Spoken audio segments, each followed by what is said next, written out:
प्रिय भक्तजनों, जय श्री राधे, जय श्री श्याम। श्री परमानंद जी महाराज जी के प्रवचन सुनने के लिए अपने चैनल को सब्सक्राइब और वीडियो को लाइक ज़रूर करें। हमारा उद्देश्य श्री परमानंद जी महाराज जी के प्रवचनों को जन जन तक पहुंचाना है। धन्यवाद। वीर दो तरह से निकलता है।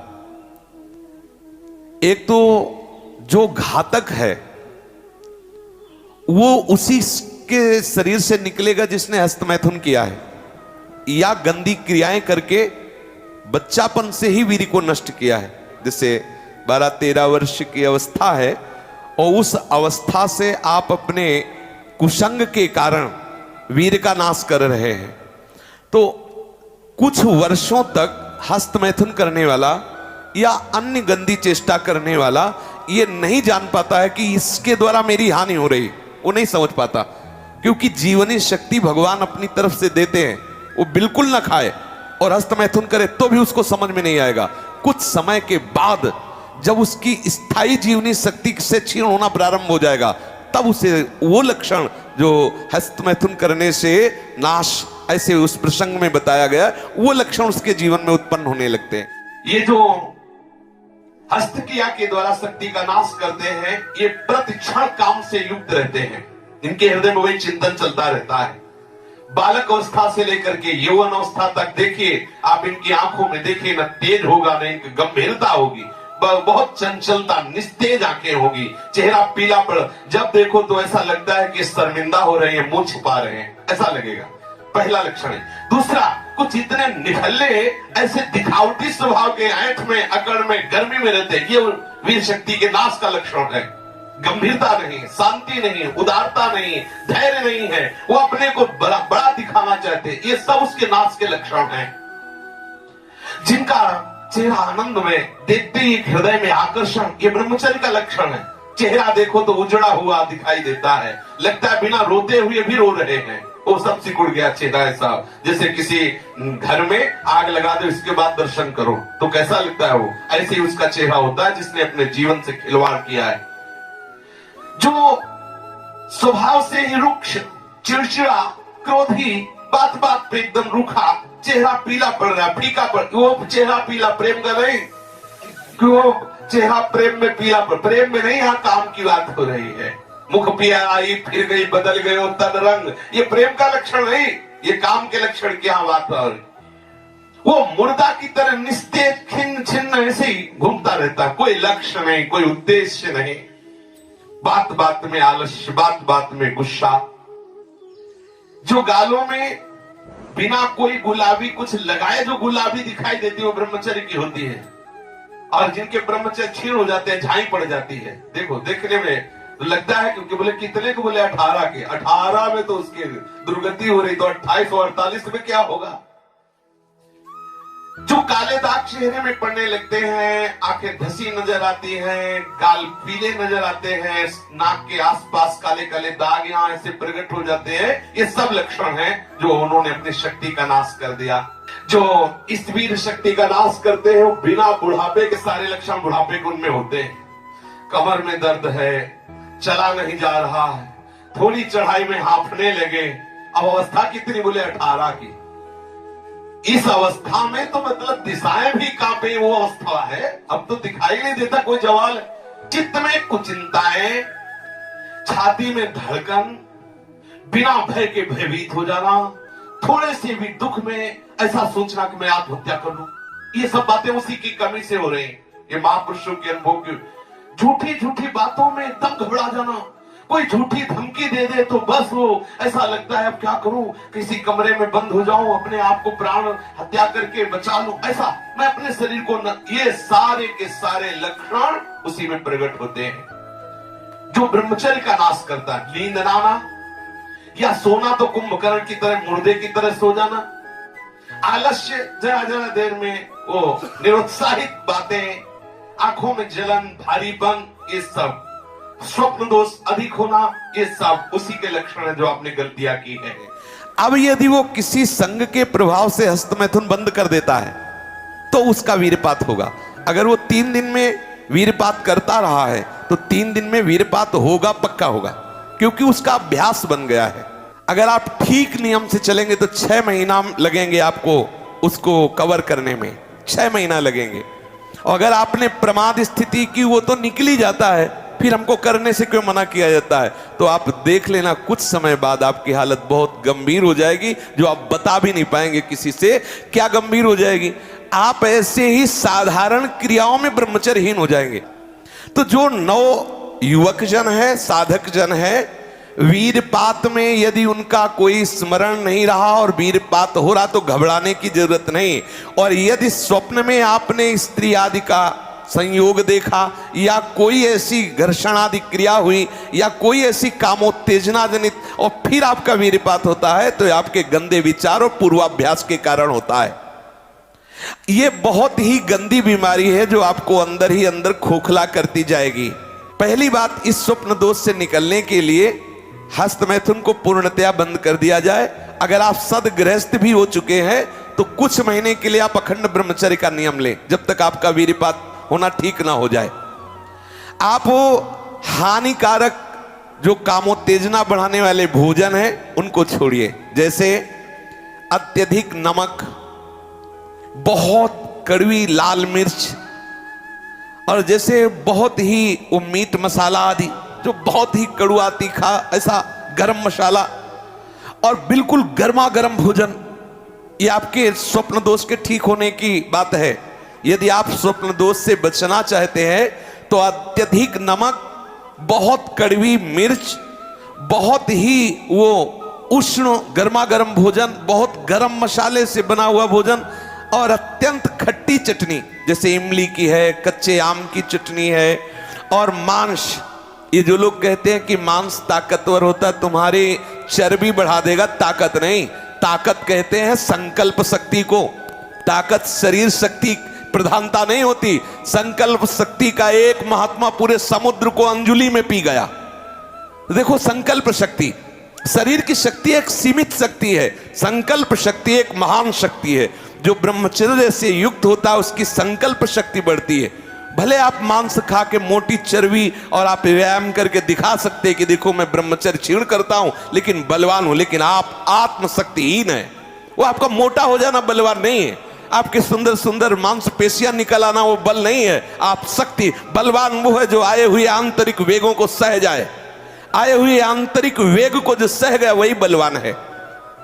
ये जो मछली, अंडा, मांस खाते हैं ये कभी इस रोग से मुक्त नहीं हो पाएंगे। और जो लोग कहते हैं मैं तो खाता हूं मेरे अंदर नहीं, विश्वास मत मानना, पक्का झूठा है वो। जो शराब पीता है वो अपने वीर को पवित्र नहीं रख पाएगा। चाहे गृहस्थ हो, चाहे व्यापारी हो, चाहे किसी भी तरह की स्थिति में हो, सावधान हो जाओ, ये शराब आपके जीवन को नष्ट कर देगी। ब्रह्मचर्य में अपने आप एक उन्माद है। थोड़ा अंगूर, मीठे संतरा, सेव, अनार, ये स्वास्थ्यवर्धक वस्तुएं आप ले सकते हैं, लेकिन ऐसे वस्तु जो आपके ब्रह्मचर्य को नष्ट करें, ये पहले भोजन छोड़ें।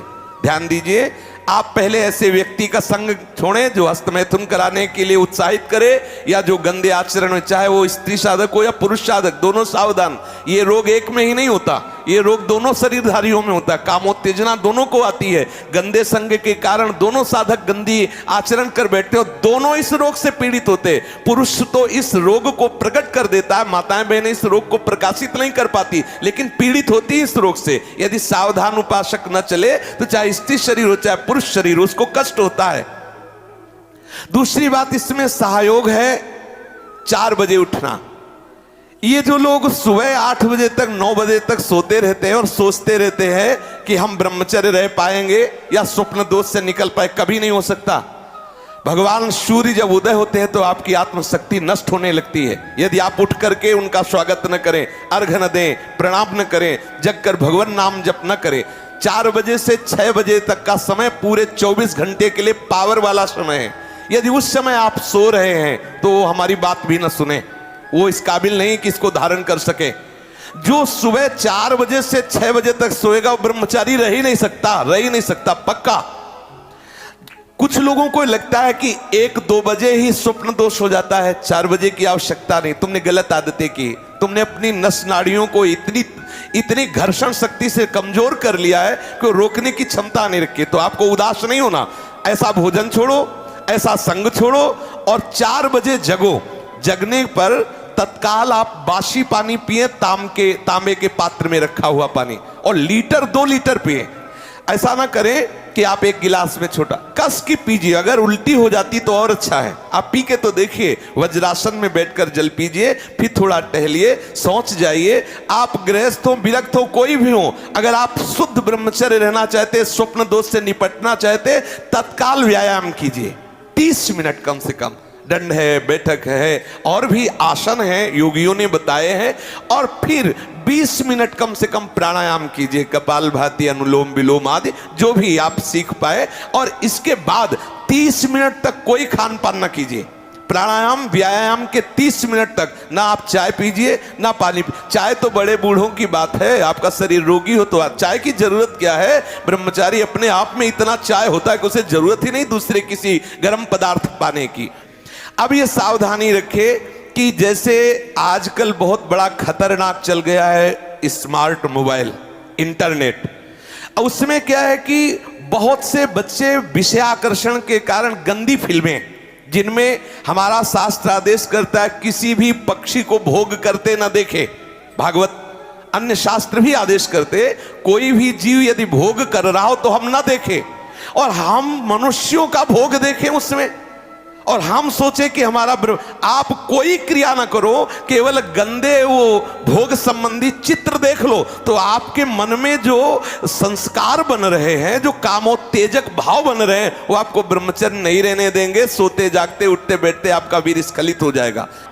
ये स्त्री संबंधी, पुरुष संबंधी, भोग संबंधी वार्ता हमारे अंदर संस्कार डालती है और हम समझ नहीं पाते। वो हमारे अंदर ऐसी अग्नि पैदा करती है जिससे वीर शक्ति स्खलित हो जाती है। कभी हम सोच में बैठे लघु शंका में तो सबसे पहले वीर स्खलित हो गया।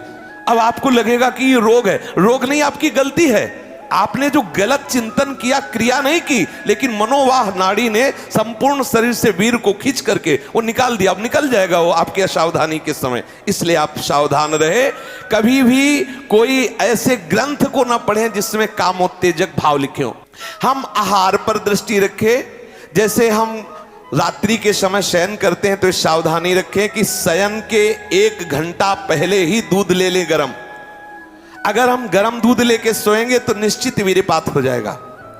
जब हम जान लें कि हमें कब्ज हो रहा है तो हम सरल औषधि लें।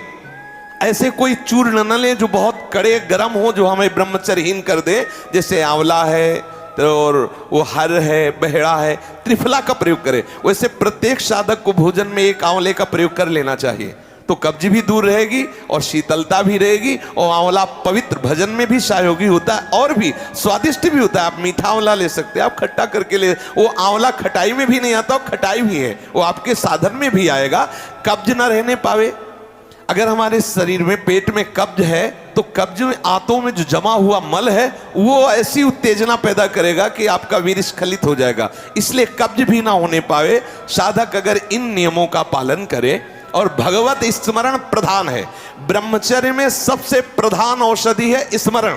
आपकी जो स्मृति कामुक हो गई है उसको बदलिए। अगर आपका चिंतन नहीं बदला तो आप चाहे जितनी औषधियां खा ले, आप ब्रह्मचर्य को संभाल नहीं सकते। औषधि एक सपोर्ट है। यदि आप ब्रह्मचर्य को ठीक करना चाहते हैं, किसी आयुर्वेदिक वैद्य से कुछ दिन के लिए औषधि ले ली, बकाया रोज औषधि नहीं लीजिए। आप रोज ऐसा करें, प्रातः काल उठ करके 1 तुलसी की पत्ती ले। जैसे आप नहा धो चुके, 1 तुलसी दल लिया, ठाकुर जी के चरणों में चढ़ा दिया। और रात्रि के समय शाम टाइम 1 नीम की पत्ती ले, 1 पत्ती, और कुछ दिन उसे पाइए। अगर आपको पच जाए तो फिर 1-1 बढ़ा दीजिए, 10-10 पत्ती तक जाइए। किसी और औषधि की जरूरत नहीं।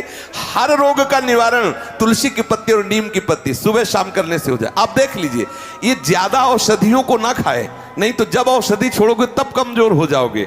अगर आप बहुत हालत खराब है तो आयुर्वेदिक कुछ ऐसी औषधियां कई महात्माओं ने निकाली है जो आपकी वीर्य को पुष्ट करती है, उनको सहयोग के लिए ले ले। और बकाया चिंतन बदले, कुसंग का त्याग करे, भोजन सात्विक रखे और नींद भर ही सोए। ज्यादा नहीं कि प्रमाद स्थिति में पड़े रहोगे तो फिर भी ब्रह्मचर्य हानि की संभावना है। नींद भर सोए, प्रातःकालीन बेला पर जग जाए, प्राणायाम व्यायाम करे तो निश्चित इस पर विजय प्राप्त। ऐसे ऐसे साधक हैं कि 10-10 वर्ष हो गए स्वप्न दोष नहीं हुआ, 10-10 वर्ष हो गए स्वप्न दोष ही नहीं हुआ। ऐसे भी उपासक है हमारे पास है, अपने पास है, 10 वर्ष हो गए स्वप्न दोष ही नहीं हुआ। तो क्या है, उन्होंने संयम किया, वीर जो है स्थगित हो गया, परिपक्व हो गया, धीरे धीरे ऊर्ध्वगामी होने लगता है। आप कभी घबराए नहीं साधक, सावधानी पूर्वक ये जो बातें बताई गई अपने जीवन में उतारे, चाहे गृहस्थ हो चाहे विरक्त हो। वीर ही अमृत है, वीर त्याग ही मृत्यु है, इतना समझ ले। श्री राधा वल्लभ लाल की। प्रिय भक्तजनों, आपको श्री परमानंद जी महाराज जी का ऑडियो प्रवचन कैसा लगा नीचे कमेंट करके ज़रूर बताएं, और इसी तरीके से प्रवचन सुनने के लिए अपने चैनल को सब्सक्राइब और वीडियो को लाइक ज़रूर करें। दोस्तों नीचे कमेंट ज़रूर करें। जय श्री राधे।